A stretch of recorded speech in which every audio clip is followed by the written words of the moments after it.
दिनै फुंनि समावहाय जोङो माजबाद रेन्ज आरो धनस्री डिभिजननि स्टाफ जयेन्टलि मोनसे अपारेशन डिउटियावहाय फैनानै जोङो मोनसे गिदिर साक्सेस जानो हादों। साक्सेस जानो हानाय माने जाहोनानो जाहैबाय जोंनि माने हाग्रा ओनसोलावहाय गोबां माने दंफां अरुणाचलनिफ्राय दाननानै जमा खालामनानैहाय साइकेलजों बा गारिजों फानहरनाय खौरांखौ जोङो साननैसो आगोलनिफ्राय जों खोनानो मोन्दोंमोन। थारैनो जों बे जायगायावहाय फैनानै मोनसे गिदिर साक्सेस खालामनो हादों।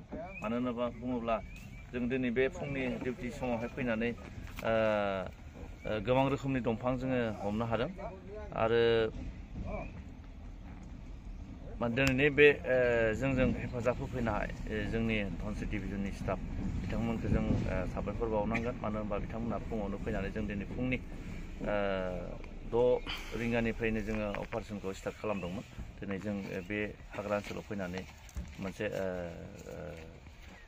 माने मोजां रोखोमनि जों साक्सेस खालामनो हादों आरो थारैनो फैबाय थानाय समाव जोङो बिदिनो जयेन्टलि अपारेशन खालामलांबाय थागोन।